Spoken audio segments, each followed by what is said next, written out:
İnsan Hakları İzleme Örgütü, Çin'i hem ülke içinde yarattığı gözetleme sistemi hem de ekonomik ve diplomatik nüfusunu kullanıp küresel çabaları engelleyerek insan hakları için küresel tehdit oluşturmakla eleştirdi.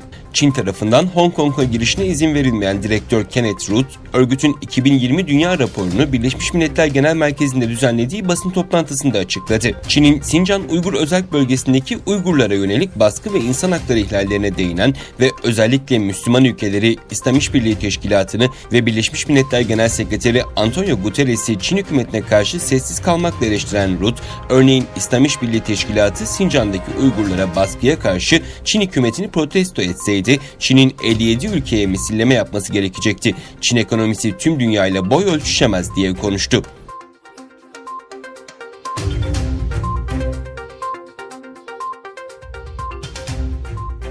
14 Ocak 2019 günü Almanya'nın NRW eyaletinde bulunan Recklinghausen İhsan Sohbet Grubu, Doğu Türkistan Kültür Enformasyon Derneği'ni ziyaret ederek çok anlamlı bir sohbet gerçekleştirdi. Sohbetin açılışını yapan Grup Başkanı Abdullah Kodaman, katılımcıların vahşi Çin zulmünün duyurulması ve Doğu Türkistan faciasının gündeme gelmesi konusunda mutlaka duyarlı ve bilinçli olmaya seferber etti.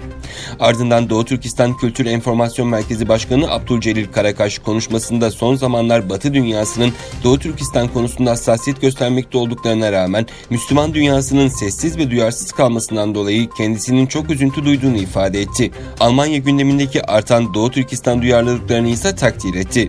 Doğu Türkistan Kültür Enformasyon Merkezi Gençlik Kolları Başkanı Abdülselam Resul, Doğu Türkistan'ın vahim durumunu anlattı ve kendi başına gelen külfetleri dile getirerek Çin yönetiminin Doğu Türkistan'da yürütmekte olduğu soykırımın eşi değeri bulunmadığını ve Çin yönetiminin devlet terörizmi uyguladığını, gerçek teröristin Çin'in ta kendisi olduğunu belirtti.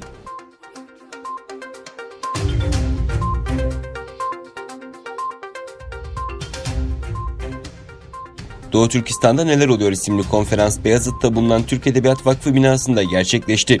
Konferansta konuşmacı olarak katılan İsa Yusuf Alptekin Vakfı Başkanı ve İstanbul Üniversitesi öğretim üyesi Doçent Doktor Ömer Kul, İslam ve Türk dünyası Doğu Türkistan'daki meselelere taraf olmayı bıraktığı ve yaşananlara göz yumduğu takdirde tarih 2. Endülüs vakasını yazacaktır dedi. Konuşmasına devam eden Kul, bu anlamda gerçekten insan hakları ihlalleri bakımından bir toplum Müslüman ve Türk özellikleri dolayısıyla bir asimilasyona tabi tutuluyor.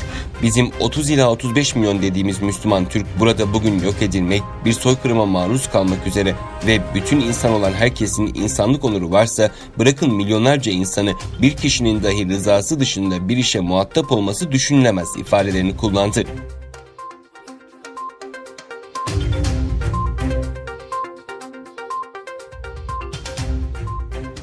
Amerika Birleşik Devletleri Başkanı Donald Trump'la Çin Başbakan Yardımcısı Liu He, Amerika Birleşik Devletleri Çin 1. faz ticaret anlaşmasına imza attı.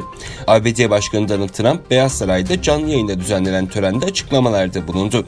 Trump konuşmasında anlaşmanın dönüm noktası olduğunu vurguladı. ABD Başkanı Donald Trump, bugün Çin'le daha önce atılmamış çok önemli bir adım atarak 1. faz ticaret anlaşmasını imzalıyoruz. Bu daha önceki herhangi bir anlaşmadan çok daha büyük dedi ve yakın gelecekte Çin'e gideceğini de belirtti.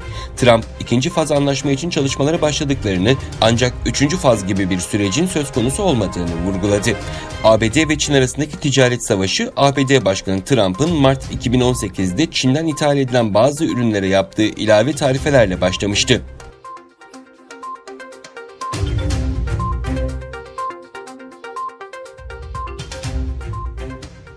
Almanya'da Federal Başsavcılık, aralarında eski Avrupa Birliği diplomatının da yer aldığı 3 kişi hakkında Çin için casusluk yaptıkları gerekçesiyle soruşturma başlattı. Spiegel dergisinin haberine göre Federal Başsavcılığın eski bir AB diplomatı ve Alman lobi şirketinde çalışan 2 kişi hakkında soruşturma başlattığı ifade edildi. Federal Başsavcılığın doğruladığı haberde polisin Berlin ve Brüksel'in yanı sıra Baden, Württemberg ve Bavyera eyaletlerinde ev ve iş yerlerinde aramalar yaptığı belirtildi. Zanlıların elde ettikleri bilgileri Çin Güvenlik Bakanlığı'na ilettikleri öne sürüldü.